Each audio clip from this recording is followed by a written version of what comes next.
ডিজাইনটা দেখে আপনারাও ভাবছেন যে কীরকম হবে।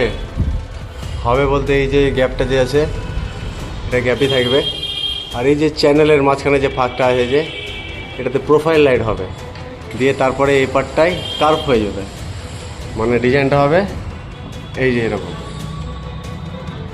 ইউনিক একটু, মানে ওই আগের মডেল না, ওই যে ট্রে মেরে আবি যাবি করছিল যে ওই সিস্টেম না, সবটা একটু আলাদা আলাদা করে ডিজাইন নিচ্ছে, মানে আনকমন। এই মানে এই যে কার্ভ যেরকম আছে এইরকম, মানে সবগুলোই আলাদা আলাদা। এবার এই রুমটা যে আছে এটাতেও আলাদা হবে, এক এক রুমে এক এক রকম ডিজাইন। ঠিকই আছে, ভাল লাগবে। আর কেমন হচ্ছে ডিজাইনগুলো অবশ্যই লাইক কমেন্ট করবেন, বলবেন, আপনাদের উৎসাহতে আরও কাজটা করতে ভালো লাগবে।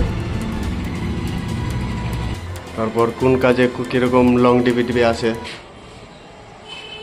সবই বলবো। অবশ্যই আপনারা যদি কমেন্ট করেন, জিজ্ঞাসা করেন, তো অবশ্যই বলবো যে কোনটাতে কীভাবে কাজ হয়। যেমন লং লাইফ বোর্ড আলাদা হয়, পিভিসি বোর্ড আলাদা হয়। পিভিসি বোর্ড নিয়ে আমার একটা কথা আছে, তবে ওটার ভিডিও পরে বানাবো আপনাদেরকে। সবাই দেখছি এখন পিভিসি করছেন, কিন্তু ওতে কতটা উপকার আর কতটা ক্ষতি আছে ওটা তো কেউ জানে না, জানবো আমরা মিস্ত্রি, ওটা নিয়ে একদিন বলবো।